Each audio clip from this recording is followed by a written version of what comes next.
To Candlepin Singles Tour, the designated visitor, Brandon Martins, takes on the home bowler, Ryan Preus, here at Ryan Family Amusements in Millis, Massachusetts. My name is Greg Gouillart for Candlepin Bowling Network, and alongside me on the call today is Dan Castle. Thank you, Greg.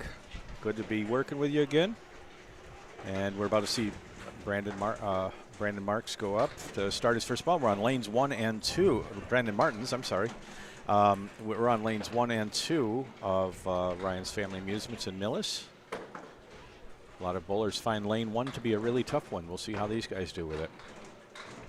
So his first ball in game 1, he is in the pocket. And he broke up the split, but he's left with the 5, 9, and 10, and some wood beat by the 9. So somehow he's got to kick that 5 pin and carry the ball over to that wood. He's off to the left on that, so open box to start the game. And after this box, you want to tell us about the format, Greg? My pleasure, Dan. And a 9 box for Brandon. The ACST is a 5-string traveling speed league. 5 strings, 5 boxes at a time. 2 match points to the winner of each string, 4 match points to the winner of total for a possible total of 14. Ties, of course, split the match points. And this is a divisional rivalry. This is C Division South, and both bowlers are in Group 3 of the C South Division. Brandon is in first place in that group, and Ryan is in second place. So they could see that flip if Ryan takes the lead, or it could be expanded for Brandon. It's interesting too. These are they've both beat their other 2 divisional rivals in the earlier weeks. So another open box for Brandon Martins as he tries to pick up a 10 with the 1, 6, and the 10 left. He's going for all 3, and he gets all 3. Yes, Dan, an aggressive try on that third ball out. Yeah, he missed the pin, actually, and it went behind and caught the back of the wood, which carried the head pin, and then it went over to the right. So a little bit of luck there. But well played. A 10 box puts him at 19 after 2, as you can see on the scoreboard that Greg is putting together for us up there. First ball in box 3, on the head pin again, and not a strike. So he had some wood that nudged that 6 pin, but nothing took it out. So we have the 6 pin left, some wood in front of it. He uses the wood and just takes out the wood. Would have been tough to get around that. I think he would have had to move over to the right quite a bit, but now he's got just a 6 to shoot at for another open box. And it's a 9 box for 28 after 3. Brandon is more of a Western Massachusetts bowler, but in this case, Ryan Family Amusements is the house he's designated as his home house for the Atlantic Candlepin Singles Tour. And so far, Brandon is averaging 112.12 with a win-loss record of 44 points in the win column, 26 in the loss. That time he's off on the 3 pin and carries 4 pins out, but the 1, 2, 4, 5, 8, and 9 are left, so kind of a line of 3 and a little triangle behind it. Tough shot to make. They're all together, though, so he carries the head pin light on the right and gets a few to go, so 3 left in his 4th box. Some loose pin action here. It does provide an opportunity for 9 despite that. He got the head pin contact on the 2nd ball, which was key. Yeah, I wonder if he's going to take the prudent shot and go for the 5 pin. And he went in the middle and took everything. That was nicely done. Another 10 box puts him at 38, so no marks so far, but only 2 pins have been left on the deck. He's hoping for a mark in the 5th box here. That's right. There was some tolerance on the piece of wood, so he felt a little more confident going a little higher. I feel a little more confident going in tighter on this shot. All right, starting the 5th box, he's nicely in the pocket. That time gets 8 down and leaves the 2 and the 5. So 2 together, piece of wood next to the 2. That could not take a pin necessarily, but could guide the ball. And he's going in that direction, takes a spare. First mark of the match goes to Brandon Martins, and he sits down with 48 and a ball remaining. On again, off again on the head pin. This time he gets the 2 pinner to go. So really just that 1 6 pin really was all there was to mention in terms of 2nd ball accuracy. And now here comes the home bowler. Ryan Preus from here, also here at Ryan's in Millis. I've had the pleasure of having several matches with Ryan in past years. He's a great competitor. That time he starts off, he's over on the 6-pin and just 4 go. So similar to what Brandon had a minute ago, just a little bit different, the back triangle. 6 up, line of 3 and a triangle in the back.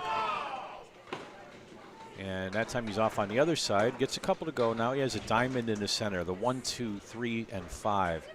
Candlepin is a critical game of timing, and the ball just hung up in his hand just a fraction of a second too long. That's all it takes.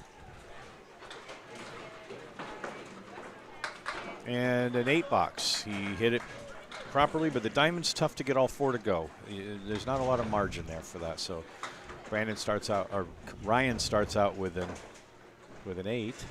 Diamonds go approximately 1 and 4 per Candlepin Bowling Network stats. Thanks, Bob Lee, our executive producer, for putting those together. Thanks, Greg, for memorizing those. I try.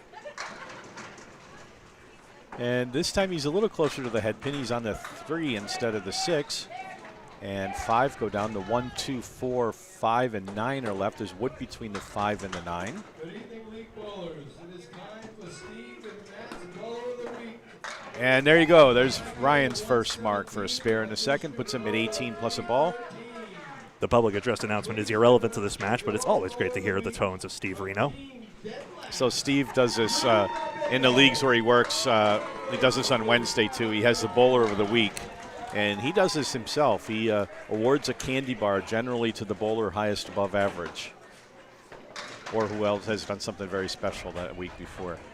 Ryan puts 6 in his fill. So he's at 24 after 2, and he's left with the 1, 3, 6, and 9 pin to shoot at. Putting a shot in the pocket should take that. He's there, and he gets it. A little late fall on the 9, but it went anyway. And 2 spares in a row for Ryan Preus. You know, I was going to further the point you were saying about lanes 1 and 2. They do seem tougher since missing the head pin seems to result in a lot of those stacked vertical pins. But Ryan's overcome them twice now. He's missed the head pin and crushed it on the second. Well, the beam is challenging for a lot of bowlers. I can see Ryan's having a little difficulty with it. He's accommodating well. He puts 5 in his fill, and that gives him 39 after 3. But if you watch, he bowls like I do, where his left hand goes out. And you can't touch the beam, or that's a foul. And you see how he's holding his arm back to try to avoid touching it. It does throw you off a little bit. A lot of bowlers, you really work hard on that lane to get it down. Once you do, it's okay. He called him a foul on himself on that 10 pin. So right now, trying to clean up a 2 and 2 split for 9 is the best he can do on this box. And he'll have to be settled for a 7 box, and that puts him at 46, in fact, after 6 this. box, I'm sorry, a 45 after that subtracted pin. Hey, Nico in chat. Yeah, the side of the pole on this, there is part of the pole this side of the foul line. It's just terribly disruptive to the rhythm if you hit it, though. And then that last foul was for having a ball out of the gutter. And spread eagle for Ryan, and I'll check his stats for a second. Ryan's in second place in Group 3 in the ACST-C South Division, and he's running a 108.9 average. And his win-loss record is 50 and 34, and that's in terms of points. So he tried to spare the spread eagle and just took out the 6 pin. And now a prudent shot would probably go to the 3 on the left, which he does, and he picks out that other one. Very frustrating for a bowler when you do that. We've all done it. Yeah, back-to-back 6s, I'm afraid. So the pinning is starting to make a difference here. 10 pins left on the plate in that half for Ryan. Only 2 for Fendo, as we call Brandon Martins. And so 51 after 5 for Ryan. Brandon's coming up with 48 in a ball, so a decent fill will put him in the lead. A lot of bowling to go, though.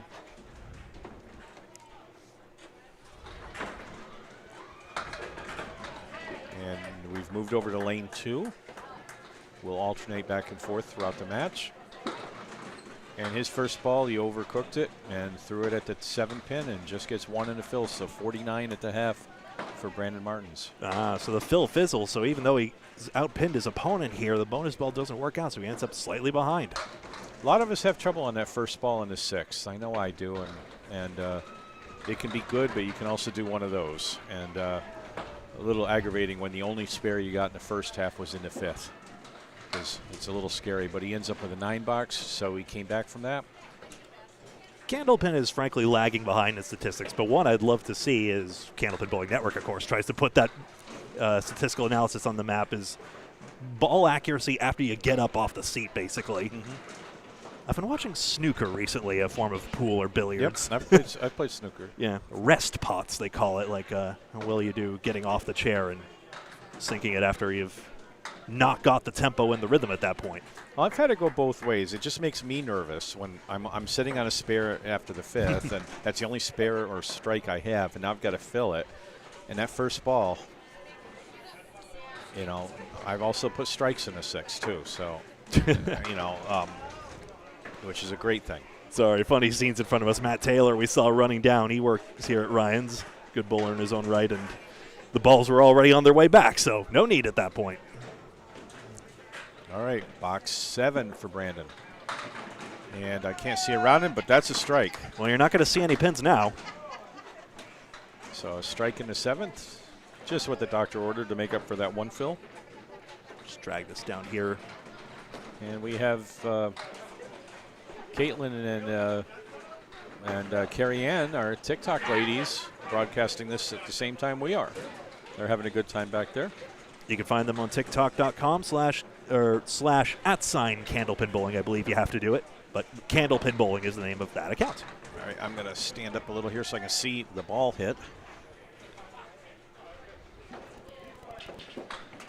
All right, first ball in a fill. He puts that on the head pin and drops 9. Ooh.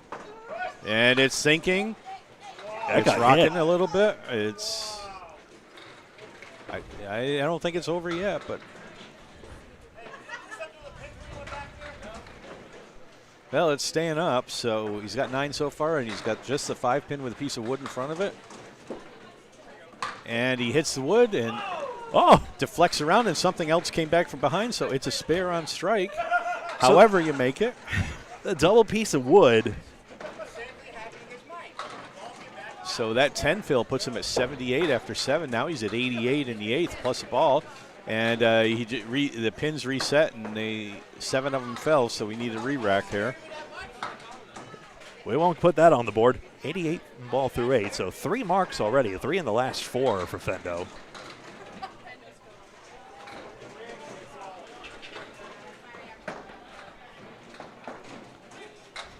Are they staying up this time? They are. So we've got a good rack to shoot at, and he's on a fill coming into the 9th. Yeah, 88 plus up this ball. And he buries it in the head pin, a little full, only gets 4, and he's left with a spread eagle. Lot bit full. That was a splat. 92 after 8. And to get 3 in a row here would be a tough order. Well, he gives it a great bid. He kicks over a pin from the right into the left, but it goes between everything, so he just picked up the first 3. Now he's got the left 3 to go. And all 3 of them go with a nice gentle tap. So 102 after 9 coming into the 10th box. Very good pinning. Game. Sorry to step on you, Dan. No, you didn't step on me at all. That's okay. And he's pinning great here. 3 pins left standing in his 6, I guess we'll call them closed frames, perhaps. 3 ball frames. Fills could be better, the 1 and the 4, but the 4 was a head pin hit. So, and there's another head pin hit, and, well, that's 1 pin worse than a spread eagle. He just took out the 1, the 8, and the 9. I call this the W because if you look at it from above, this looks like a W. It's a spread eagle plus a 5 pin. I agree. And he's back to the right, takes out a few more. Second. The 5, 3, and 6 went out, but he's left with 3 on the left and the 10 pin for a 10 box. It's makeable. And he takes a 9 for a 111 for the first string of the match. Second time he got a good lateral shot on that second ball.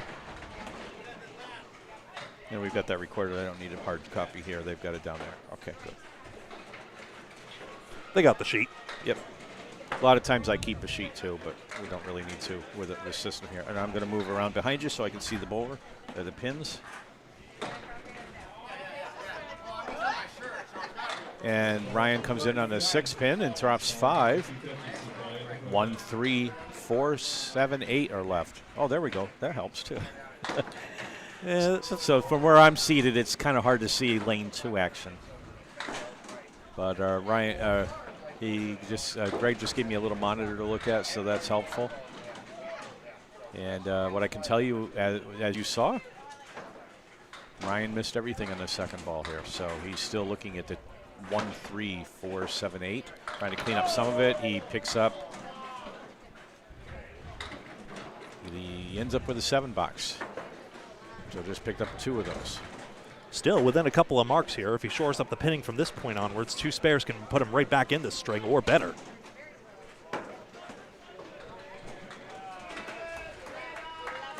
All right.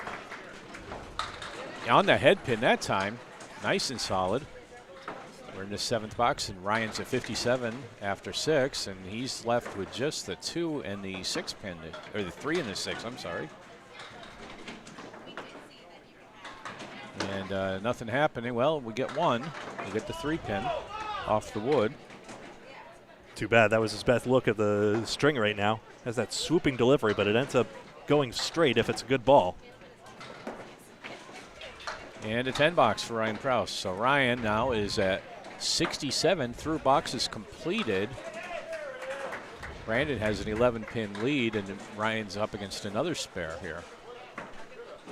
Score's correct now, indeed, 67. Yep, he needs, the best he can do without a mark right now is 97, so he's going to need probably 2 to catch up with that 111 that Brandon put up first. Oh, there you go. There's a break. Well, we had the first component a box ago. It shored up the pinning. Now a mark. Yep, that 9, 8, or the 8 and 7 went down. They look like they might stay up, so now he's got just a 10 pin to shoot at. And he goes wide to the right. So no spare in the 8th.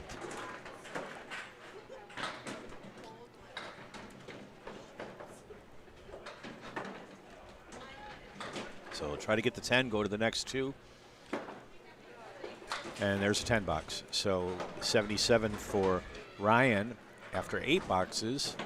At this point, Brandon was at 92. But he left 2 open boxes up there. You had a 10 box and a 9 box. So Ryan's going to need, I think, to mark in both of these boxes to do it. I'm not doing the math in my head, but that's what it looks like to me. We have a pin down in the channel on the left, so got to clear that out. So that gutter ball doesn't count for anything. That's just a clearing. So now next ball's live, and we have a little scoring problem. So these 2 are 1 game. Oh, hang on. Did he catch that? Yeah, he did. Okay, good, because it scored that ball. He's got it. So these bowlers technically are 1 game apart in terms of game back statistics. If you, much like baseball, how it's calculated, Brandon Martins is technically 1 game or 1 match point ahead of Ryan Preus. So, however this match pans out is going to decide the division leader when all is said and done. Well, first ball for Ryan was on the 6 pin, and he took out 4. So he's got a 4 horseman left, plus the 3, plus the 5. And puts a great bid on that and gets a spare. Needed that spare to have a shot at this, and he got it. Now he needs a good fill in another. Very good, yep.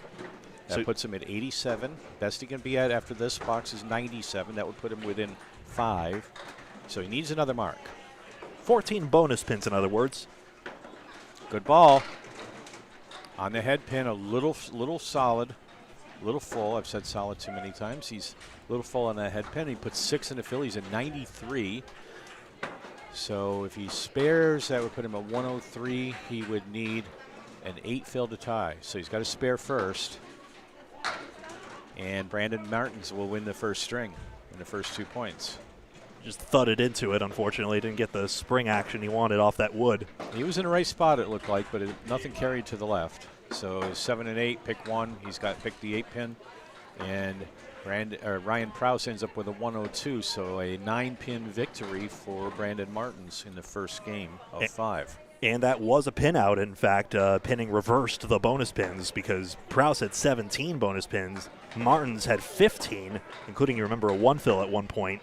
But Ryan left 15 pins on the plate, and Brandon only left 4.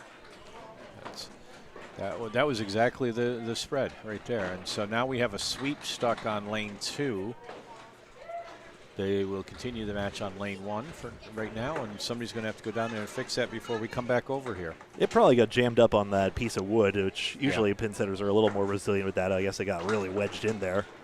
Yeah, they can get wedged between the sweep and the floor sometimes. I don't see it, but it looks like it's lifted a little on the left, so that's probably what it is. There you go. Well, we're going to start game 2 now, and Brandon Martins is on lane 1. First ball, box 1, puts it on the 3-pin, and 7 go. The 1-2-10 split is what we're looking at here. Grazed 5th arrow on the way through, so he'll probably want to be a little left for the next head pin shot. Yep, it'll be interesting to see how he plays it. You can play it on either side of the head pin, but you got to hit the head pin. He plays the inside, and well, the ball went to the left of the 10 pin. The pin went all the way around and hit nothing, so open box in the first. It's just a skosh to the left. Probably wanted even more. And a 9 box. Yep. Made the adjustments pretty well to go further left and left to keep picking those pins apart. Bodes well for the next box. He seems to have pretty good accuracy overall. He seems to be right where he wants to be. Sometimes a little full, whatever, but I think his ball's right there. Stats bear that out. He had 7 head pin hits to 5 in the last string and no box below 9 in terms of the pinning, which was key to taking that first string. So Matt Taylor's gone down to unjam lane 2. Yep. Box 1 is over, so that's a 9 box. Interestingly, these two bowlers are pretty close on average as well. Brandon Martins comes into this with a 112 average, 112.1 to be precise. Ryan Preus comes in with a 108.9 average, so just about 3 pins different. My camera is fine, okay. And this is, those averages are interesting because as the ACST has expanded, the averages in each division have gone up. So when C division was started last year, it was mostly 105 and under. And now we've got 112 bowlers in Division C. And for now. And what we used to call the pros were 110 and up. And that's the A division now, and pretty much A division. There's not too many with under a 115 average in that division. Here's box 2. All right, so here we go. Box 2, ball 1 for Brandon Martins. On the head pin, in the pocket on the left side. Still falling, but an 8 drop, and the 3 and the 6 are the pins standing. Good spare opportunity, and he takes advantage of it, doesn't touch the wood. Spare in a second, 19 and a ball after 2. 2 for 2 on those 2 pinners is Brandon Martins. Those are challenging sometimes. They can go through a long spell of only clipping one of them. He'll take that over the diamond, but that piece of wood just really swerved around on ball 1 and took it out. That's very much a Ryan's Millis pin action. So Phil ball is on the 3-pin. Fortunately for him, he didn't punch out, so he took 6 in the fill, and he's got a split to contend with the 1, 2, 4, and 10, but it is makeable. Unfortunately, went wide of everything and just took out the 10 pin, so an open box in box 3 is at 25 after 2. Putting the pinning to the test a bit.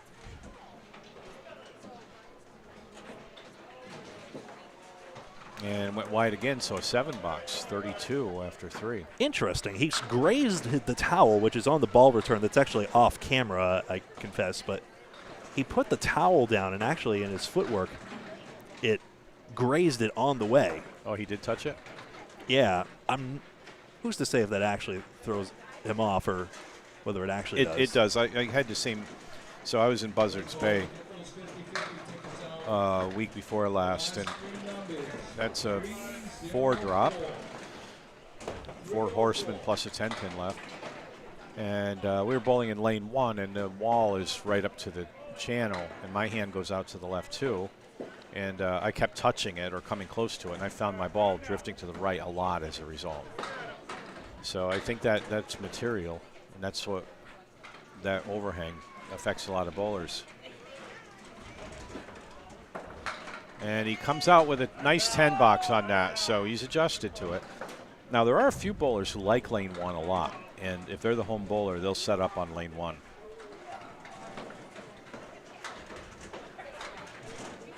Attaboy, Matt. So Matt Taylor comes back. Another ACST bowler in my division. My rival. Yeah, we saw him and you and Ryan Preus with Ashley Breton on a previous broadcast. Oh, I don't refer to that one. It happened. Yeah, that was a bad day for me. You can watch that on You got to Candlepin. get me on a good day. Against his advice, you can watch it on Candlepin Bowling Network and the Atlantic Candlepin Singles Tour. Oh, there we go, coming back door. No, not going to happen. So open in the 5th. Yeah, head pin accuracy dipped on both balls 1 and 2, yet the pinning is pretty decent. Had a 7-box mixed in there, but again, this is going to be 9 or 10, so really only one blip to speak of. And the 9-box 51 after 5 for Brandon. Actually 2 pins ahead of where he was in the first game at the half before. Isn't that interesting how that is? But spare 6 to get you started. So see Tim Douglas is watching. Drew Steele. Hey guys, good to see you here.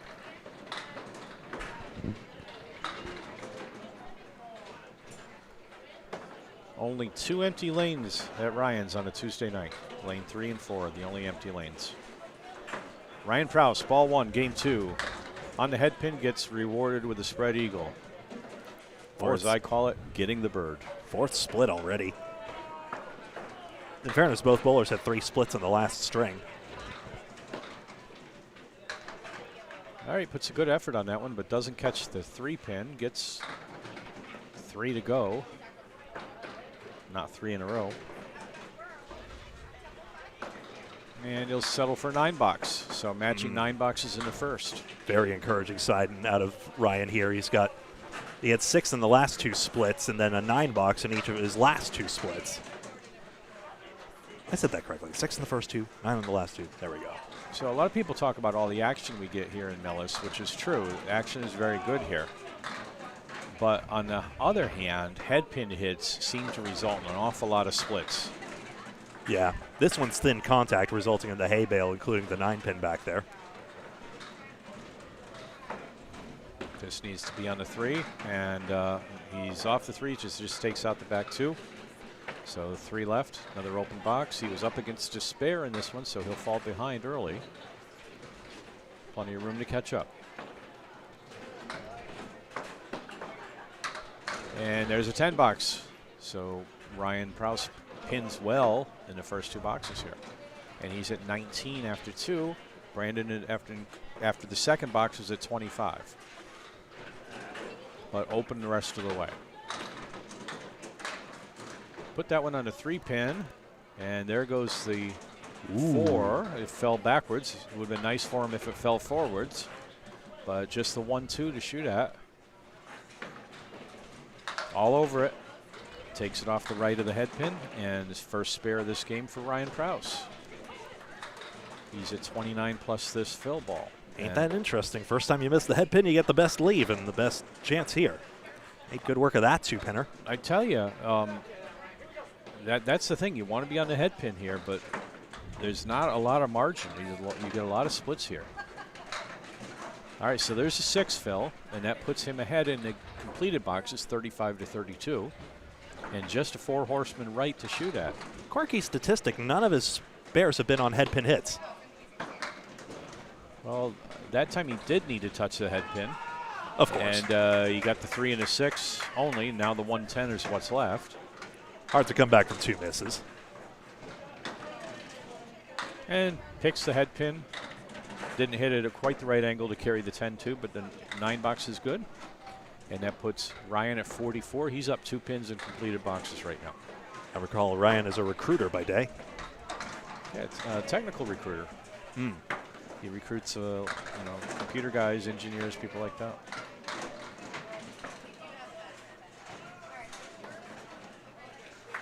And he drops 8. Generally, bowl in a couple leagues with Ryan. He's just a really nice guy to bowl with. And does not catch the head pin on that one, so another open box. Even if he does, hard to say how the ball is going to take out the 10 in that spot. I agree. That wood could be a interfering factor, and that time he made the wood dance, but it didn't bring anybody home with it. All right. So Close an game. 8-box, 52-51 at the half in favor of Ryan Preus. Literal pinning duel. Each bowler has a spare 6, so the pinning is deciding the difference again. All right, so now we're moving over to lane 2 to start the second half of game 2. And I will stretch my legs a little bit here. It's a little hard to see from the seated position, but we have a monitor so I can see it on the screen. The second string stretch with Dan Castle. That's right. Old men like me have to stretch it more than just the 7th inning. Or we lock in a position and you have to carry us out. Whether you're standing or sitting, take a moment right now, hit that thumbs up button if you like the video so that more people can discover it as well. All right. Thumbs up button wherever you are. So we recall in the first game in the first ball in the 6th, he put it on the 7 pin. He doesn't want to do that again, and he doesn't. He puts it on the head pin, but there's a split. And that's a 3-6. Is that 8 or 4? I see a 4 pin. Okay. And just the 6 goes off that wood. Now we have wood out in the on the lane. We need a Candlepin Bowling Hall of Famer Steve Reno is going to go get the pin. Recently inducted.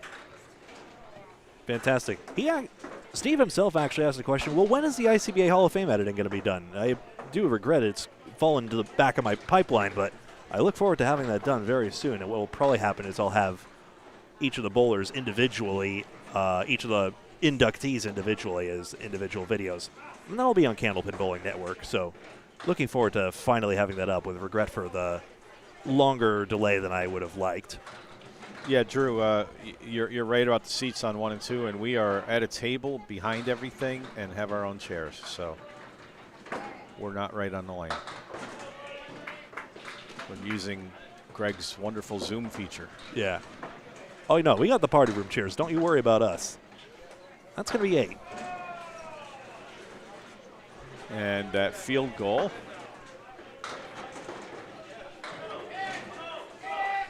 So one spare could bust it all apart, but as it is right now, every stick could matter at this moment in time.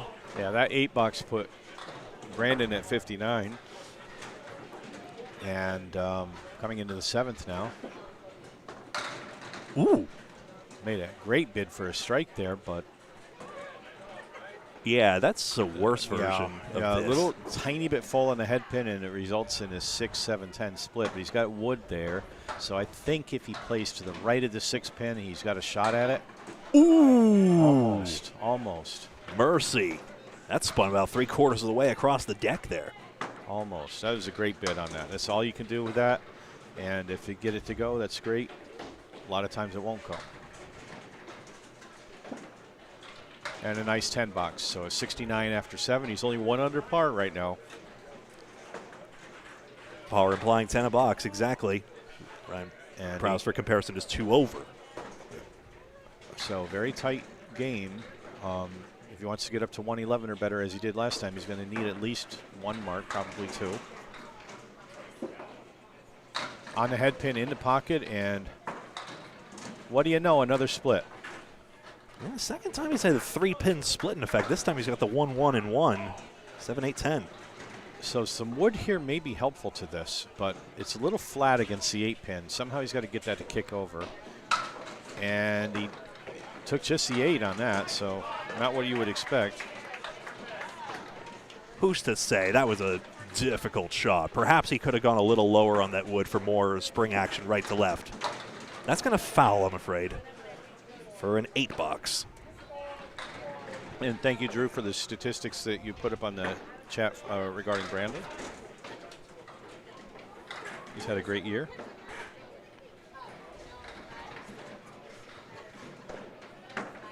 All right, so an 8-box, 77 after 8.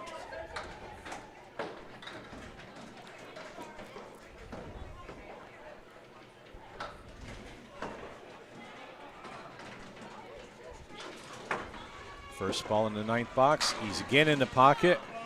This time he gets a better leave. He would have liked to have a strike there, but he's got just the 5-pin. Crossovers leave kings.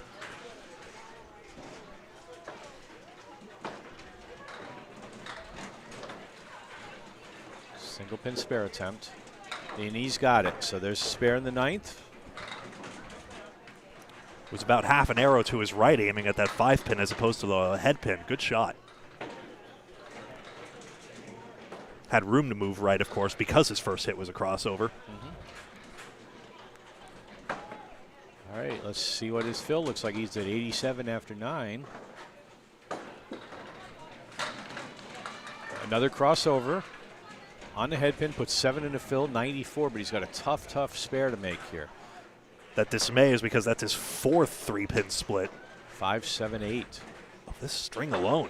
He's got to kick that over to the right somehow. And just picks up the 8, so open in the 10th. I think the only way to make that is to be on the right-hand side of the 5 pin. Hope that you can carry the 8 too. And he's on the right-hand side of it this time, but gets nothing. It's so 8 weird. bucks, he's at 102. So strange, the angle seemed to change on that head pin hit that time. He almost curled around 5th arrow and still crossed over anyway. All right, so Preus has just to get 50 to tie and a spare to win. So he needs 51 to win this one. He's down 9 after the first game in total. So he's looking for an opportunity here, and this looks like a pretty good opportunity to me. What do you think about that wood, though? That's what I'm trying to see. It's very flat to me, I'd say. It looks a little flat. I think he needs to be. Where is he going? He went to the left and missed it, the object pin. So he did not pick up a targeted. spare. Yeah, I'd say he targeted the left side of the wood there, but just didn't. Yeah, he was going more for the pin. And he gets the 10 bucks. So there you go. Got to move over here. I see it on the screen, but it's just. I don't blame you. Ryan's going to need it. Ryan could pin out with 10s, but I agree he'll probably want a spare, if nothing else, for that he second needs match a spare point. to win. Yeah. So Ryan's on the head pin that time. And how do you like that? The 2-6. Drops 8. Nice head pin hit, and there's one of those Millis splits. So only one way to make that is to cut something over to the 6 pin. Tries to do it with the wood, but nothing doing there. Wood wasn't touching at all. No.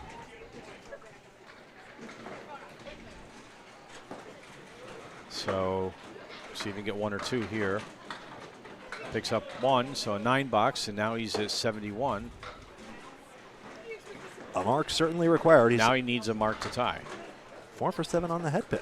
So he needs a mark. He's got to get a spare in these 3 boxes, or Brandon will squeak by with this game. All right, that's a better leave for Brandon, or for Ryan, I'm sorry. He came in on a 3 pin, but he's got what we call the Millis 8. Second time this string. And this time he's off to the right again. He gets some wood flying by it, but it doesn't take it out. Matt Rich, good to see you here, buddy. So another open box for Ryan. And a 9 box. He's at 80 after 8. 9s are fine. He needs a spare, though. Needs a spare to have a chance to win this. 2 boxes remaining. Hate to see the head pin go begging 3 times in the trot when you're looking for it.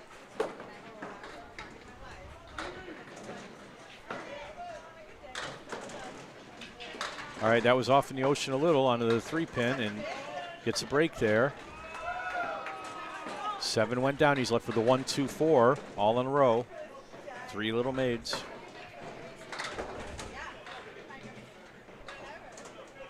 Silver bells, cockle shells. Am I thinking of the right thing? I have no idea. I just pulled that out.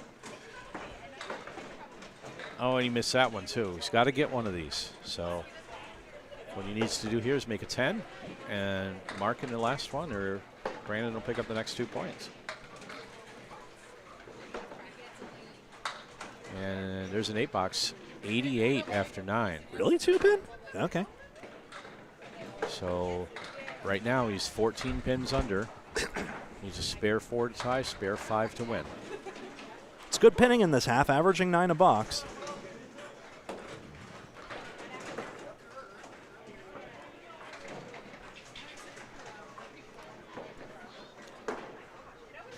All right, he's light in the pocket and has a 7, 9, 10 And a bunch of wood to spray. This is going to be what I call a spray and pray shot, as a lot of people say.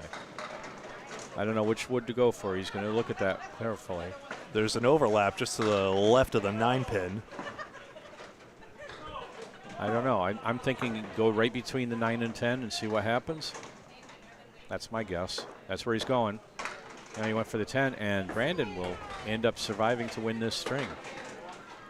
As Ryan just picked up the 10-pin in the spare attempt. And he gets a 9 box. Went for the 9, the 7 went. So 97 for Ryan Preus to Brandon Martin's 102. And Brandon has extended his lead on total by 5, so he's a 14-pin lead if I did it in my head correctly. Yeah, not the sort of series we're used to seeing out of him. You remember seeing him throw that 596 against Ashley Breton earlier during that divisional rivalry match. Oh, yeah.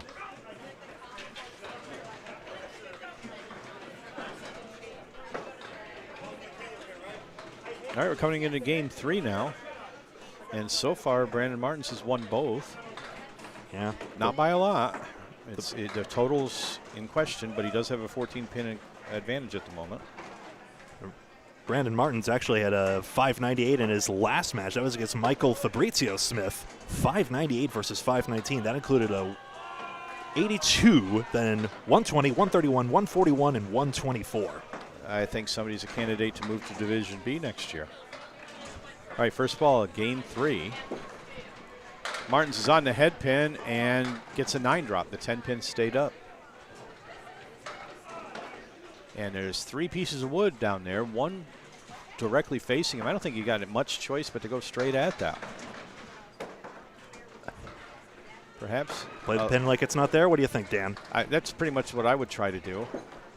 And that's what he did, and it went. So good call. I think there was a chance the left wood made it work, but why chance it? Sometimes the candle pin cliches work. Hey. I try to have an original thought from time to time, but I am full of cliches. Oh, no. I'm the cliched one, if anything. All right, so in the fill, speaking of a cliche, there's a half Worcester. So 2 in the fill. Hate it when that happens. Yeah, that gets old quick. Yeah. See if he can pick it up. And he got a break there because he came in on the 2-pin. And fortunately not too solid because he could have punched out the other side. Instead, he took out 6 more. So he's got just a 1 and a 10 to go for. And the head pin alone goes. So a 9 box, 21 after 2. With that disappointing 2 fill. And beating Michael Fabrizio Smith was no easy feat after all. Michael is 77 and 35 right now. Brandon Martin's the 3rd highest divisional leader right now. Only one ahead of him, Brian Surprise out of Diamond Junction, in Palmer, Mass. 44 and 12. All right, first ball of box 3 is a hammer. Woo! That was a bomb, no doubt about that when he figured out lane 1. Second one. He's pointing at, hopefully not a blister. And was he talking about his grip? Yeah. Well, it worked. There's no doubt about that one. We can't catch speeds on lane 1, but it was a powerful ball.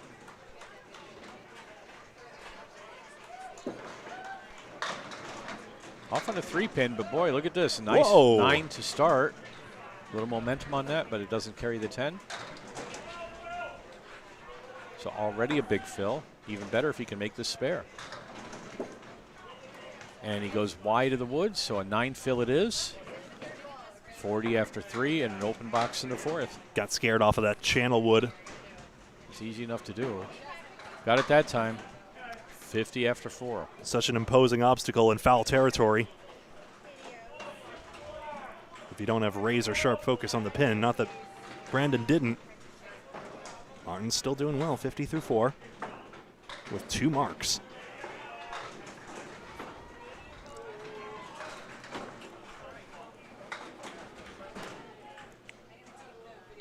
Got a little wood clearance to do or something down there, and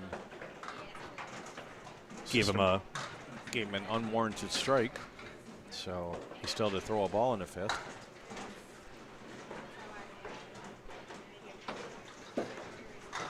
In the pocket on the left that time. And what's, oh, that 10 pin is leaning. Really? That's had like a 5% lean or more. Yeah. How does that stay up? Do not adjust your devices, folks. That is happening. And he'll huff and he'll puff, but he cannot blow the pin down. That has definitely got a lean to it. He got it with the wood, but nothing on the 7. It ain't there anymore, he quips. And that'll be a 9 box for a 59.5, his best half so far. Dead the moment it hit the channel, to your point, but the pin didn't fall anyway. Dan Castle over there. Greg Gouillart is the one speaking. Welcome to our presentation on Candlepin Bowling Network and the Atlantic Candlepin Singles Tour. Please like and follow the pages on Facebook and YouTube so that you're always in the know about future ACST content. And we have a little bit of a live audience here for a Tuesday night match with several other people here watching, including Pat McCauley, who's also an ACST bowler. Anyone here watching their doubleheader in effect after that Mike Nardone-Sean Taylor match? That was a good one, too. Duncan McDougall had the call on that, and that was on ACST Facebook alone. Unfortunately, we couldn't be here for that one. Oh, there's a shot. That piece of wood came off the wall. See ya. Yeah, that's one for the highlight reels. He caught the wood in front of the 6 and the 7 and carried it over to the left. Beautifully done. All right, Ryan Preus trying to come back. He's on the 2 pin that time, just puts 4 in the fill. But he just negated Brandon's mark in the first with a 14-12 after box 1. I'll try to pick up that right-hand side, and great effort. He's got a pin going to the 10, but it's going to go in front of it. He's made a few of these clusters after missing the head pin the first time. That's a tough one. No matter how good you hit it, at least for me, it seems that something stays up. All right, a 9 box for 23 after 2, and now he's got a 2-pin lead. That pin stood up funny because it sort of got caught on the little carousel back there that's carrying the pins, so it sort of stands up awkwardly. But it's a little turntable that's whisking the pins away, just to be carted up by the conveyor belt and promptly crushed by this ball. Oh, there's a good break for Ryan there. He was on the 3-pin. A lot of times that results in a half Worcester. This time it ended up with a 7 drop, and line of 3 to go, and carries it to the left. And the second time he's left that 1-2-4. That can get in your head. You get those drops, and it's like, I can make this, and you go wide. And once you do it once, then you start doing it over and over again. And fortunately, Ryan broke that for that ball anyway, and ends up with a 10 box 33 after 3, but he was up against a strike 9, so now he's behind by 7 pins in completed boxes. Looking for a strike of his own. He hasn't had one yet. And that time he ends up with a spread eagle. The 9-pin fell late, so just the 3 and 3 to go for. That plank almost fell down. It almost made a Candlepin Bowling Network logo. Nice try on that. He took it off the wall for the right 3, tried to carry something over to the left, nothing. Touch those other 3, so about as good as you can ask for and to try to spare that. That's why it goes so rarely. And a 9 box, very respectable with a spread eagle, 42 after 4, and 8-pin deficit. If he can pick up a mark here, he's got a shot at catching up. Yeah, negotiating these splits very well to turn these into 9s. Martin's had a few 8s on his, so prior string.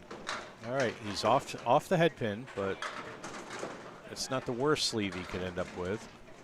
1, 3, 5, and 10. Piece of wood nestled behind the 5. That could help carry the 10. If you can get on the head pin.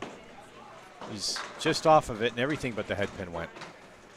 So he'll be opening the 5th box, and that will give Brandon a lead through 5 anyway. And that 9 box is going to be 10. It will not be a 10, short pin. So 51 after 5 for Ryan Preus, 59 for Brandon Martins. Hung at in the there. halfway point in this match. Hung in there. Good pinning. That's strike 9 by Vendo's looming large at the current moment, but still 8 pins. That's just within a mark. 1 score string. That's the difference, is that strike right now. That had been a 10 bucks. Instead, Ryan would have the lead in this half.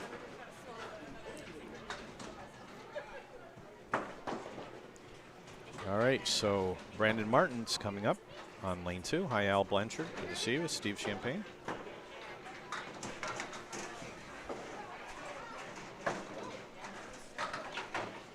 All right. Box 6, first ball, game 3. And Brandon is off onto the 2 pin, and as a result only takes out 4. He's got the 4 horsemen right plus the 5 and the 9.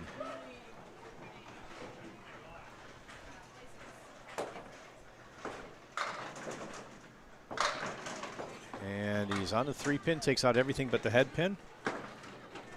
Wanted to be in that pocket, and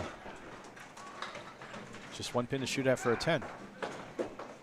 And he has a 9 box for 68 after 6. Score's correct. Yeah, it's a lot easier here, isn't it? Than when we were in Canada.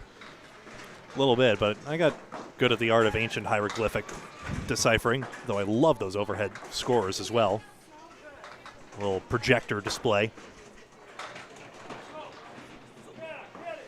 So here in Millis at Ryan's Family Amusements, great place to bowl. Bring your family. It's always busy on league nights. Good hit here. That's a nice 9 drop. Again, he's got just a 10 pin. He's had that several times. Something's. Is he laughing at something? He is. Is he watching the game? Oh. Celtics are hosting the Cavaliers. Oh. Oh, the wood stymied him. Ouch. Oh, brother.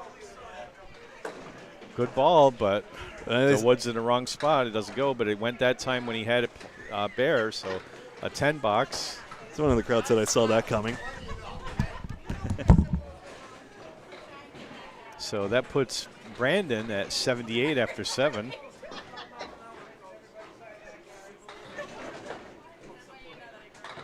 Well, something's going on with the game. I don't know what happened, but it had Brandon laughing. Okay, that time he comes in on a 3 pin. We're in box 8 of game 3. And he gets a nice drop on that, but it's the 1 and the 8 that is left to make a spare. Did you figure out what happened? I think they were just laughing like, nope, that wood wasn't going to go in a million years. I may have missed an inside reference, but I asked the wrong person.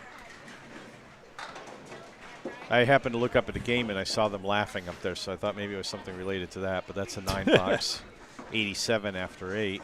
Slowed down a little bit here. He hasn't had a mark yet in the second half. He's been on the head pin about half the time, so again, he's on that on-again, off-again streak he had in the first string. Though it was at the end of the first string where he came up clutch and started crushing the head pin. All right, well, box 9 here. Way off onto the 6 pin. However, as I know from experience, being one who frequently hits the 6 pin and is left with the sleeve, this can go. It's a makeable spare. Got to be in that 1-2 pocket, though. Right there. And what did I tell you? Spare leave. I got lots of practice on that one. You betcha. What a time for that. The trick is not to hit the 1-3 pocket, because you hit the right-hand pocket, you're not going to get it to go. It's got to be in the left-hand pocket, or conversely, if you come in on the 4 and do that, it's got to be in the right-hand pocket. So spare in the 9th puts him in 97 plus this ball. Interesting, considering that's usually his pocket if it was ball 1.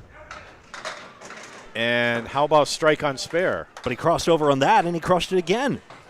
The 8 pin last to go. The sliding 5 pin slid into it, still vertical, and both of them went into the pit. So 107 after 9. And this string He's at 117 with a 2-ball field still to go. And this string has exploded again. Never had a box below 9, Martins didn't. So we're in the 120s, probably. Unless he throws 2 gutter balls. Even if he throws it into the 6, 9, 10 again. How about a double? That's 10 so far. He's got that one more ball to go. No doubt about that one. I don't know what fell last. They just exploded. We'll put the spare smudge on screen. 127 and a ball in effect. Oh, man. They're looking at a 130-something game. So nice it caused the microphone to peak. Well, I felt the pressure wave from that explosion back here.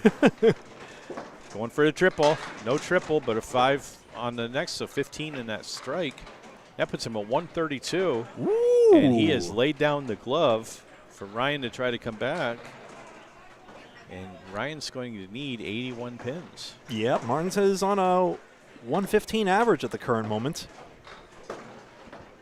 An explosive finish. That was clutch. Preus in danger of a sub 300 triple. Second Preus half on now. his first ball. He doesn't wait around. And 6 to start. 1, 2, 4, and 8 are left. That's the sort of bowling I like. Keep it moving. Candlepin needs good pace of play. Just off the head pin. That would have been a great spare for Ryan to start with. You see the arched lettering on Preus's shirt. That's actually an OG ACST shirt from the first series of it. And a 9-box for Ryan. 60 after 6. So needs a few marks to get to 80 here. He's got 9 pins down, so he needs 71 through 4 boxes. That's a bunch of marks. Come on, all of yous. Nope, 7 and 8 stay up. Nice pocket shot and a tough spare leave. Mark required, or he'll need a combo strike to take the string.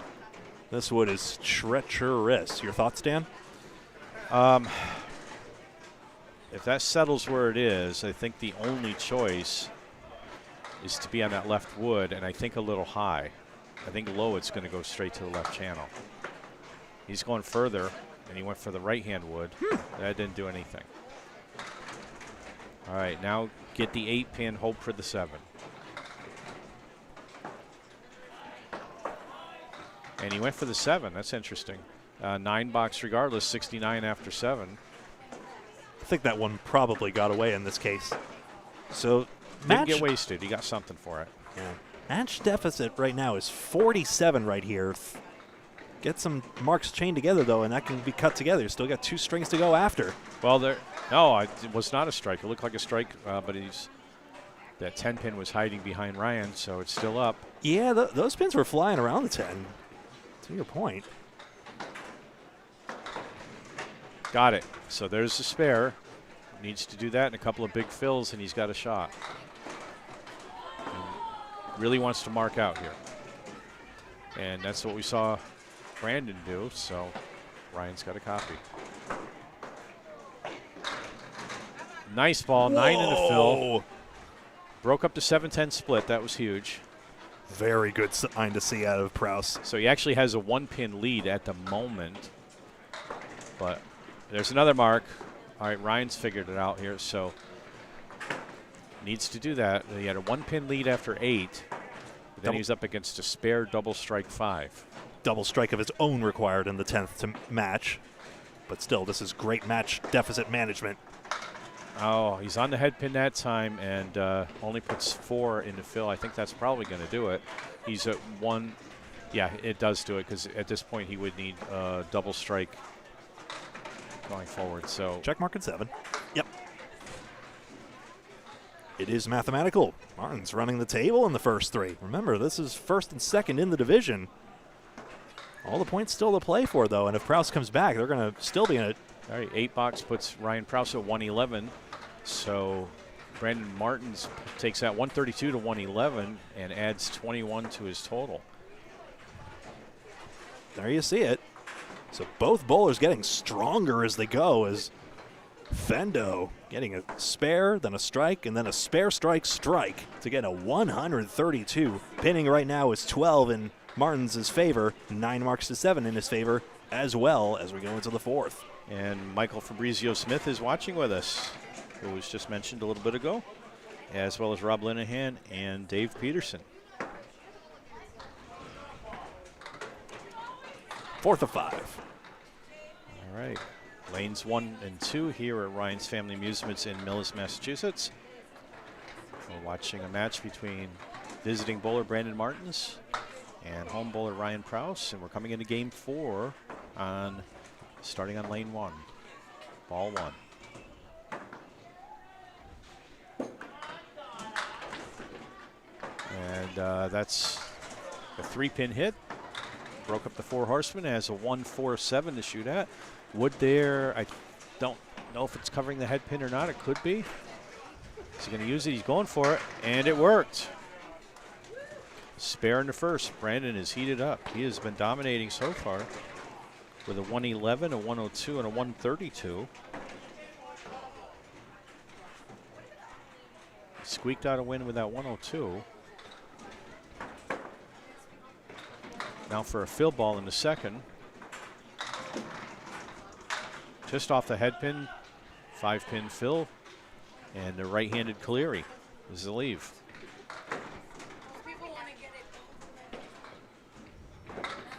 So looking to put that in the pocket, and just off to the right, takes out a few more, and he has a 1 and the 8 left. It's so interesting. Martins has so many ways to beat Preus in this match so far. In match 1, he beat him on pins. On string 2, he beat him on spares. And on string 3, he beat him on strikes. Came back with that double strike in the 10th. It was close before that. So an 8 box, and he's at 23 after 2.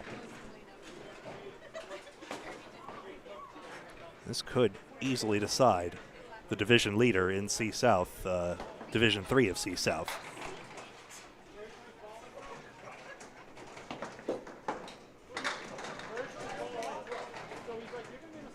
All right, so first ball here, he went to the 3-pin again. And this is an interesting leave. The 2, the 6, and the 9. Wood in front of and behind the 2-pin. Right side of the right wood, side. I guess. Takes it out, nice. makes it look easy. Didn't overthink it. I would have been tempted to go at the tip, although don't take my advice. I think he had the right call. It's just right of the red line, and hope that that rightward momentum could carry something over there, whether it's the ball or the pins. It's definitely the pins. His bowling is so hot and pink right now. Love it.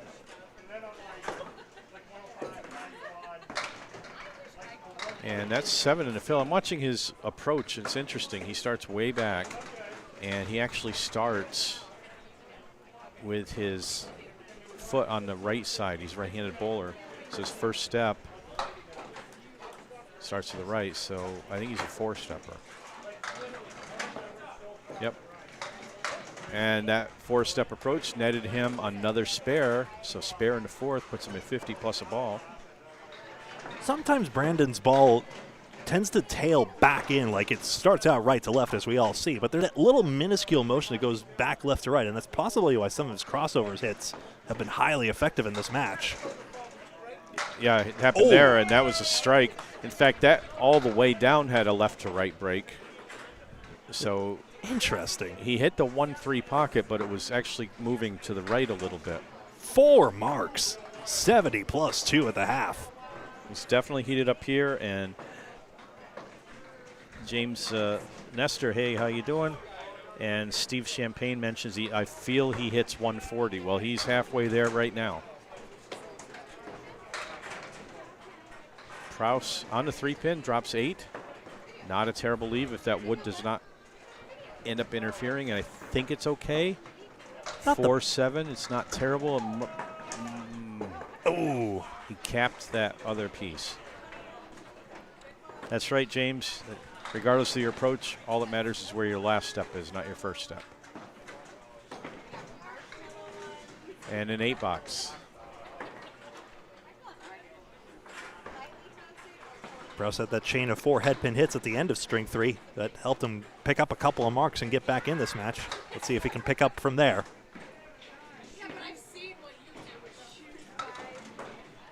All right, that time he's on the 3 again. And his ball's drifting left to right, I notice. 4 horsemen is the leave. If so, that should be his ideal pocket to just take it in the 1-2. He's in there. And there it goes. Spare for Ryan Preus in the second. Nice shot. 4-mark half to contend with, but that's where you start. He's up against 3 more, so they're even on marks so far in this string, but Brandon put up 3 more, and Ryan has a disappointing 4 fill there. Eric Bromberg, good to see you.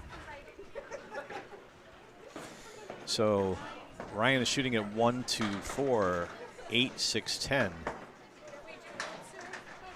and only picks up the left hand 2. Very lonely place when the aim starts getting away from you. Oh, yeah.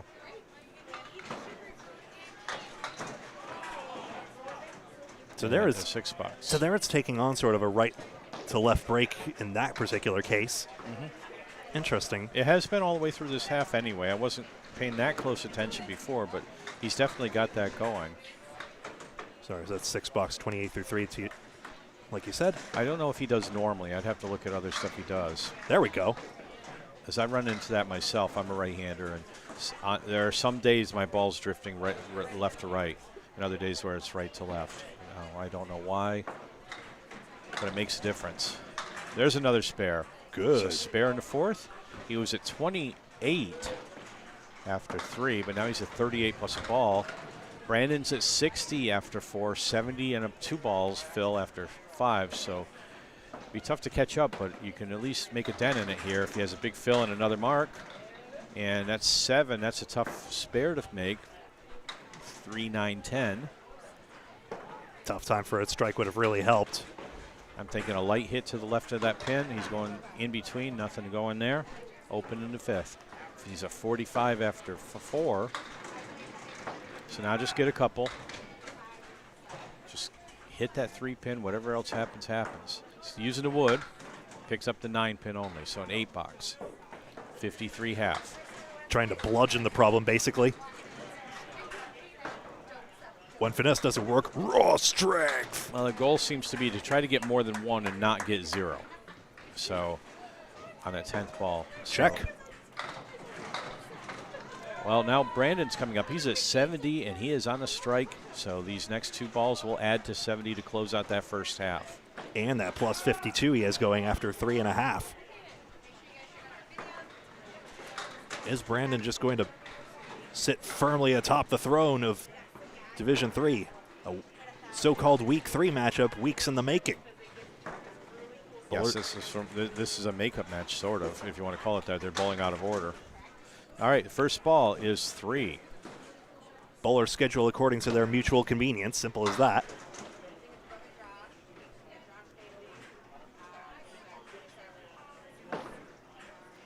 All right, so a 6 fill. 7 maybe? Nope, 6 it is. So 76 at the half, regardless of a little bit of a light fill for the strike. Not a bad half at all, an excellent half, and an 8 box. So nothing wrong with that. Pretty decent 3rd ball considering what he was left with. AJ Quinn, good to see you here. And Brandon Martins is at 84 after 6 boxes in the 4th game here. Wants to still pin well, because if he doesn't, Preus could still be within 2 marks or less. All right, that one got away from him, and he put it on a 6 pin, but he spared this earlier. And it's all intact for pins at the very least. So he's looking at the 4 horsemen plus a line of 3 behind it. Again, he's in the correct pocket, but looks like the 3 and the 4 stayed up. So good bid for that one.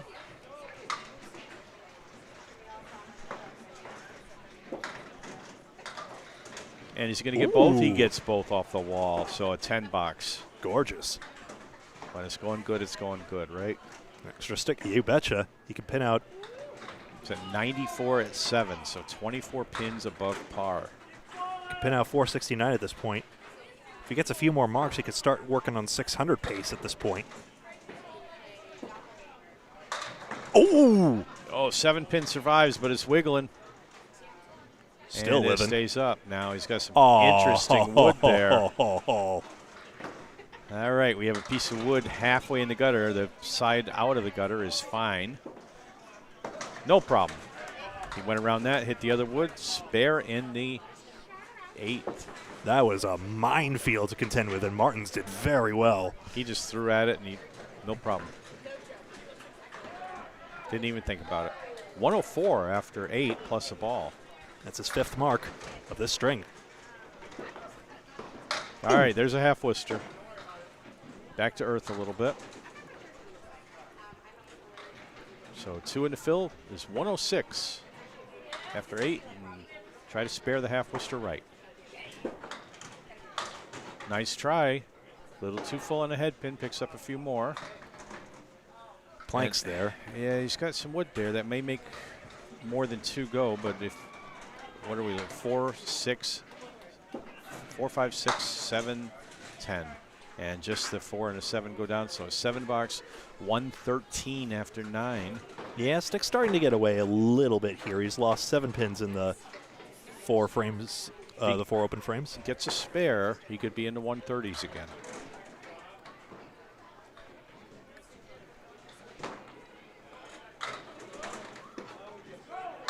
And, oh, he threatened a half Worcester again. He punched out on the 3 pin, but this time took 4 instead of 2. An equally difficult spare to make, though. Again, the danger, though, if he doesn't pin out, is that Preus will have an easier time. He's within 2 marks as is. 3, really.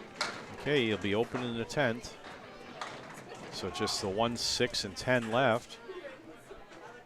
It's realistically 3 marks at this point. I'll walk that back somewhat, but Yeah, these sticks matter. You're right.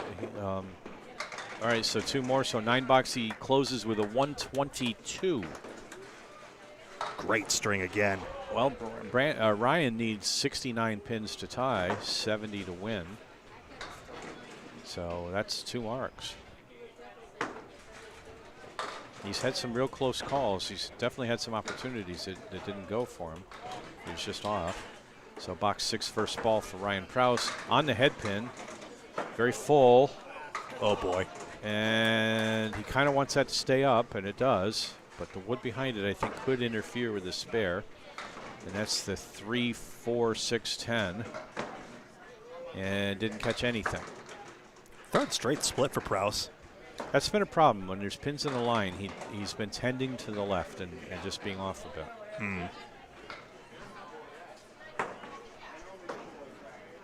All right, he'll take a gentleman's 8. Take a safety shot, so to speak. What's interesting is that since he has that right to left break, but the 1 and 2 and the 1, 2, 4, his pocket's not available. His 1, 3 pocket isn't available, basically. So he's having to play outside every step of the way, pretty much. That 3 and 1 split should have been more favorable, although it is a split after all. All right, that time he's into 1, 3, and that ball did break right to left. And the 2 and the 5 are left. Let's put that theory to the test. This should be a favorable shot for his ball. He went wide again. I know when I'm going left to right, the 1, 2 pocket becomes my strike ball. I get more strikes there than anywhere. Interesting. All right, an 8 box. Those are the shots that'll kill your game. You got to make those. Yeah, and he's had 4 8 boxes and a 6 box in this string. So weighing down his 11 bonus pins. So that puts him at 69, and he's down 25 pins in this string. That's a nice pocket shot, and not a great result.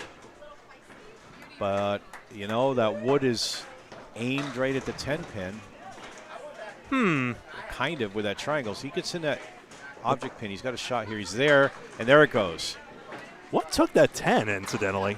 So, yeah, that a challenging spare to make.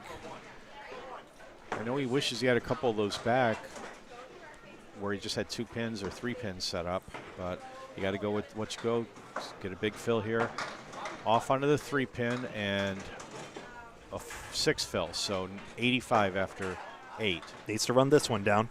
He's got to get this and another to have a chance. Oh, boy. It's the one he made last time in box 2. All right. Do you take all 3 or you go for just the 2? Double strike's going to be required either way up. and right through the hole. So we'll never know. 7 box, 92. He needs a triple strike to tie. Anything less than a triple strike, and Brandon gets both points. Brandon's guaranteed 1 point. I will point one thing out is that Preus actually got a great win over Danny Finn when he had 103, 89, 91. He had a 108 in the last string. String 4 for Ryan Preus in that match against Commissioner Finn, 160 for a 551 to beat Danny. He notched him 540. Danny Finn's 547. 551 to 547. I've gone up against Ryan myself, not this season. We're not in the same division this season, but in prior seasons where we were, and it's gone back and forth. He's had days where he's just explosive. And so we've both won matches against each other, but some of his scores have been huge. Let's take a look at the stats right now. That's another 2 points for Brandon. Go ahead. It is. I'll put those on the board. 8-0 right now. Martins is having himself one heck of a day with great scores in his own right. It is currently 14 marks to 10, realistically 14 to 10 for Martins. And pinning is 22 in Martin's favor as well in this string. In that last string, it was 5 marks to 3. It was simple as that. Fill him up, pin it out, and gain 10 pins as well in string number 4. All right, so we have a 58-pin lead for Brandon in total right now. There's Fendo. Where'd he go? Oh, he's at the desk. It's apparently one of Fendo's younger family members. It called him that, like trying to call him Brandon, but it came out Fendo, so he just ran with it, which is really sweet. Paul Grant told me that one. We saw him at that Candlepins for Cancer fundraiser at Agawam Bowl. It was a great pleasure to meet everyone there in Western Mass and meet Jim Feely, who helped put that together.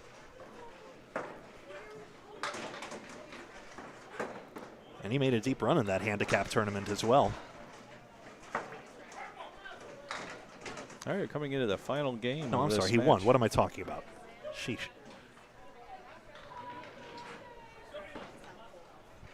String 5 of 5. I'll get that changed on the scoreboard. Great to see you all here today. Thanks so much for taking some time out of your Tuesday evening if you're watching live or whenever you're watching right now. Yeah, they made a great run in the the handicap team outrun the Bear this summer. Okay, that's on the 2-pin, just out. I'll just miss a head pin. And he's left with a 1-3-7-8. That looked like a missile going down, more than usual. All right, tough spare to make. Got to be right in that pocket to have a shot at it. He's just off the head pin, so only picks up the 3-pin. Just tailed away at the wrong time. That little left to right tail. Half an inch to the left, I think he might have made that one. And he's going for the 7 or the 8, and he picks up just the 8. So an 8 box to start for Brandon Martins. Still the match points to play for. Preus conceding by 10 instead of 14 would be a big difference. It could matter later in subsequent weeks of the ACST. Each division winner gets through to the playoffs automatically, and then the 4 wild cards, which could mean any one division of 4 could make it through wholesale with sufficiently strong records. All right, that was a solid hit. A tiny bit full in the head pin, and a 5-7 stayed up in that onslaught. Yeah, so the ball kind of tailed away from the 5-pin, leaving that up. Interesting how that is. That would. I don't know if that'll help or not. He's going to touch it. That's it. Good shot. I thought it was a little far out to cover the 7, but apparently not.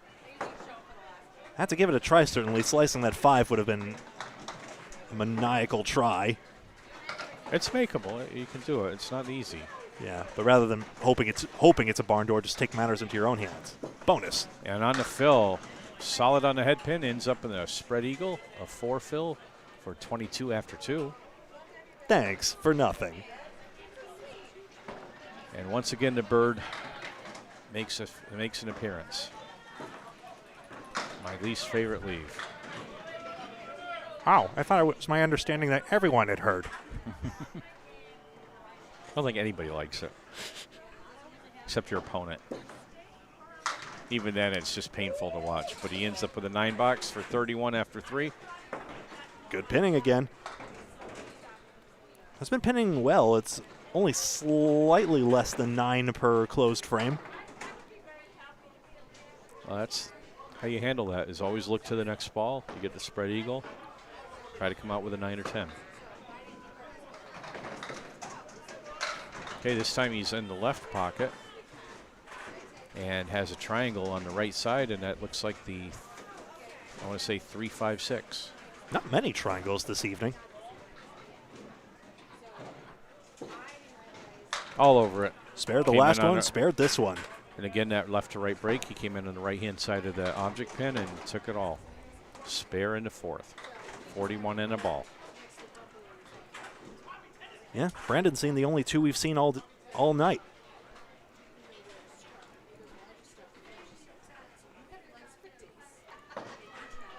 On to Phil in box 5.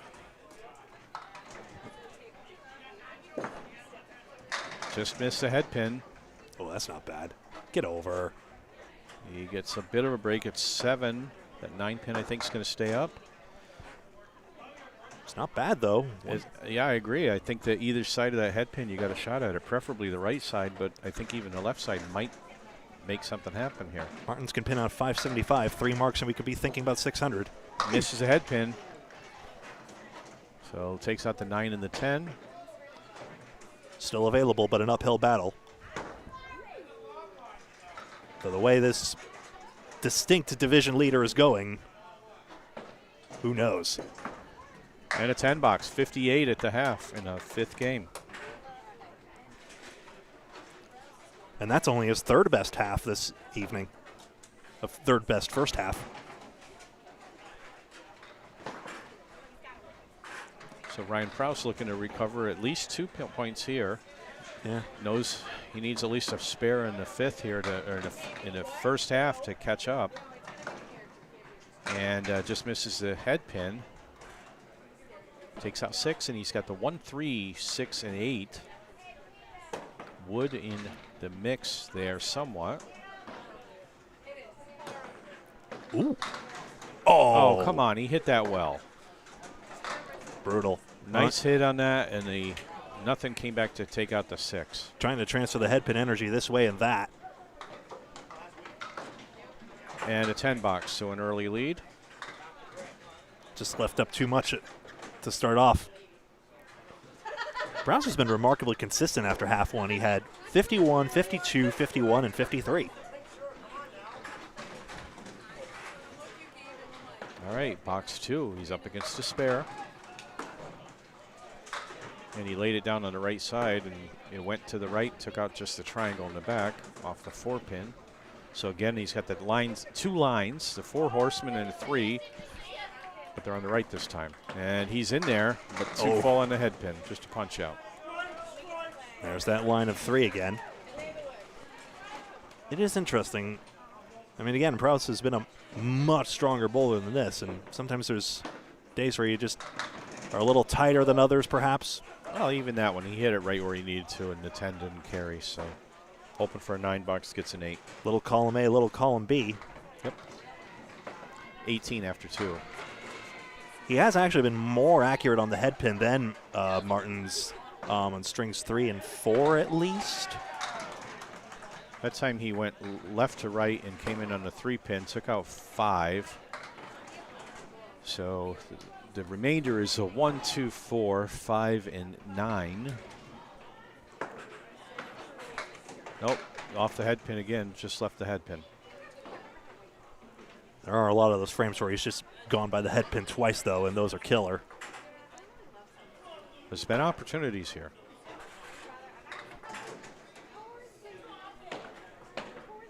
But some days.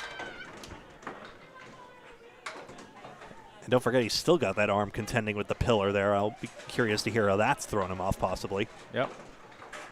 Well, some days the lane seems 80 feet long instead of 60.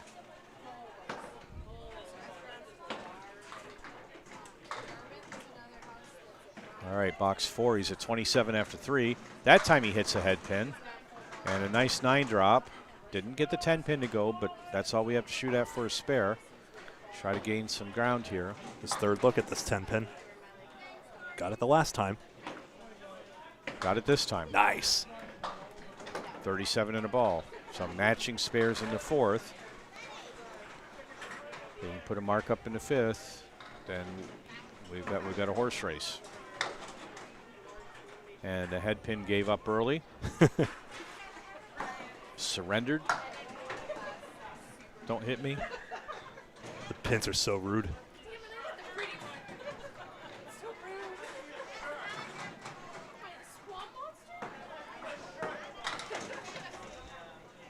Hey, don't fall when you want them to and fall when you don't want them to. All right, this time he's on the head pin. Nice hit. And 6 in the fill. Then I suppose. Yeah, I don't think he wanted to be left with a diamond, but that's 43 after 4. 3, 5, 6, 9, and off onto the 5 pin. First diamond we've seen all evening. No, second. Brandon had one too. Oh, excuse me. Yeah, he took out the back too. So Ryan won't pick up that spare. There's 3 left. And he gets all 3. That's where he wanted his second ball to be. So at the halfway point, it's 58 to 53 in favor of Brandon Martins. So 5-pin game right now. Within a mark. Those 2 match points might matter. Total is lopsidedly in Fendo's favor at the moment. Unless Ryan explodes in the half here, it would be unattainable, I think. It would need something special. I mean, 100+ half, I think. even if he got that 160, well, that's about the sort of effort it would take. But you don't often do that off of 53 half either. Meanwhile, Martins could pin out 575, 3 marks, and he can get to 600. Well, he's been hot on lane 2. There's no doubt about that.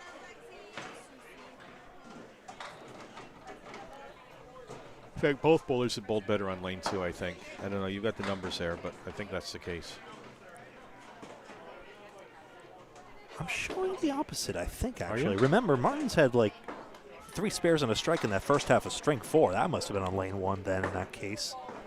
They threw the double strike on lane 2. That's right. Quick way to pick up 15 bonus pins, 25 in all on that. All right, he's on the head pin that time, a little light, and he has a triangle, and that's the 3, 5, 6. Second time he's seen that this string.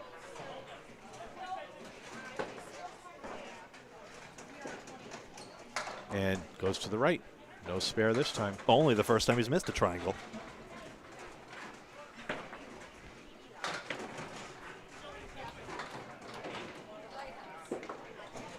And he picks up the 10 for 68 after 6. Wants at least 1 spare at minimum, otherwise this string is available to Preus.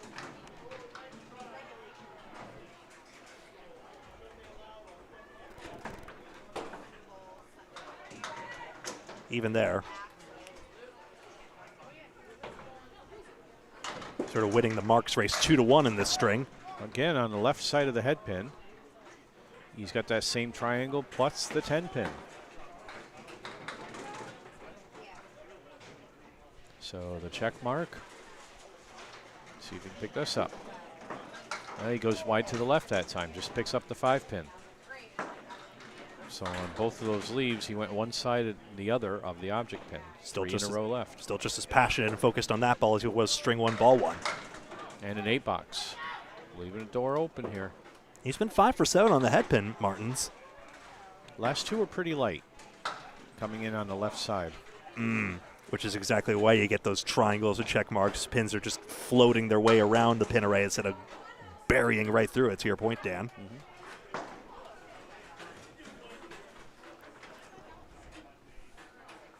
3 boxes to go. And he's at 76-7. And a punch out. Missed the head pin entirely. Came in solid on the 3 pin. Half Worcester left, right. Half Worcester right. Make sure your pin's here or else Preus gets in. He went on the left-hand side of the head pin. Got some great action, but Good second ball. Nestled that wood right between the 6 and 10. 6, 7, 10 left. We saw Ryan make this same earlier, but Brandon will have a 9-box, 85 after 8. Yeah, again pinning about 9 per closed frame just throughout the match overall.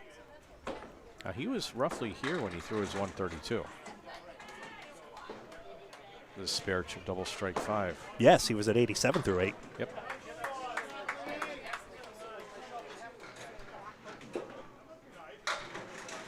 Off to the left, onto the 2-pin. All right, that's maybe a tough leave to pick up. He's what at the have I done here? 137. Oh, no. It's all right, I'll narrate it. 137. And just picks up the 1 and 3, carries 1 pin over into lane 3. Oh, my God. So open in the 9th, just a 7-pin left. Good news. We have a final video. Could make it a radio show. All right, in the 9-box, 94 at 9 for Brandon Martins. Needs a spare to get to 110.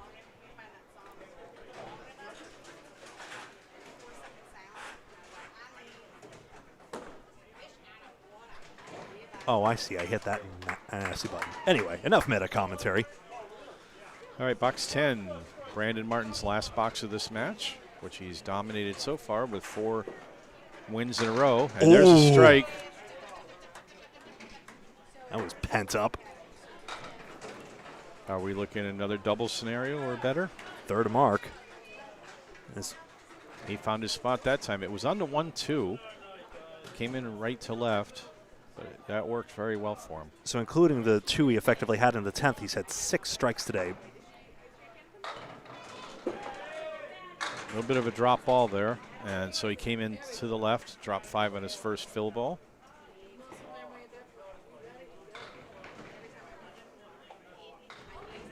One, 3, 5, 8, 9. Throw spread eagle ball, I guess. All right, a 9 fill. Nice shooting. finish, 113. Yeah, 580. That was a tricky one to clean up, too. Could have easily left some more pins behind. 9 was very fine out of that fill.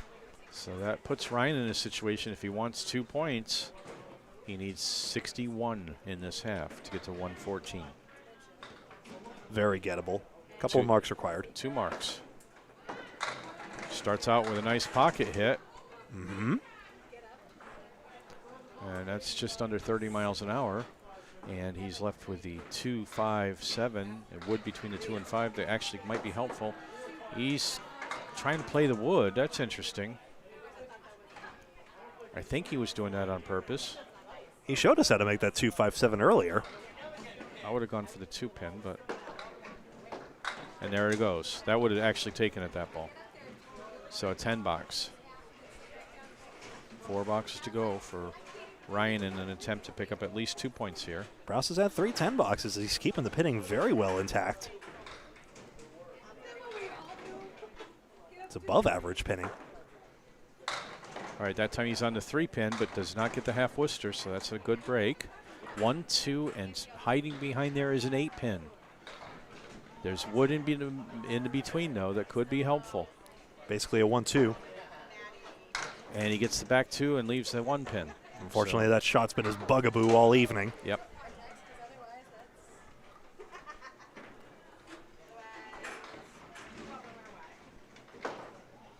All right, and there's a 10. 73 after 7. He's 3 pins behind Brandon at this point in the game, but don't forget Brandon closed out with a solid strike 9 in the 10th. But again, with great pinning, still the 2 marks back. So he needs to pick up 10 pins over all of them. So he needs 10 bonus pins here somehow. So starts out again with, this has been tough for Ryan tonight, the 1-2. This is a good time to fix that. It's amazing the coincidences you get in this game. And he picks off the head pin and it goes around. Again, it doesn't go for him. Oh my word. And that's tough luck. Reasonably well hit too. He wasn't off. Yeah. Get the 10. Go to the next. He's 9 box, 82. All right, so now he needs 11 bonus pins to tie. So that's either a double strike or 2 spares.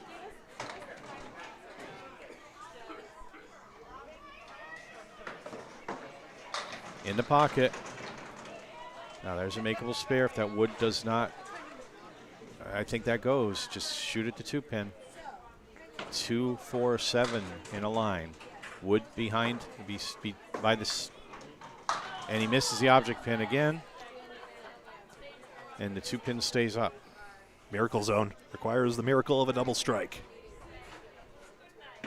Ryan's fighting like crazy and just not getting the shots in. And a 9 box. All right, and that means he needs 12 bonus pins, so that is a double strike. He needs 10 plus 10 plus 2 to tie. So double strike 2 to tie, double strike 3 to win. And Brandon will sweep. Fantastic bowling by the kid. That's all 14 points. And a clear runaway lead in the division. And another open box for Ryan. Needs 1 more pin for 100.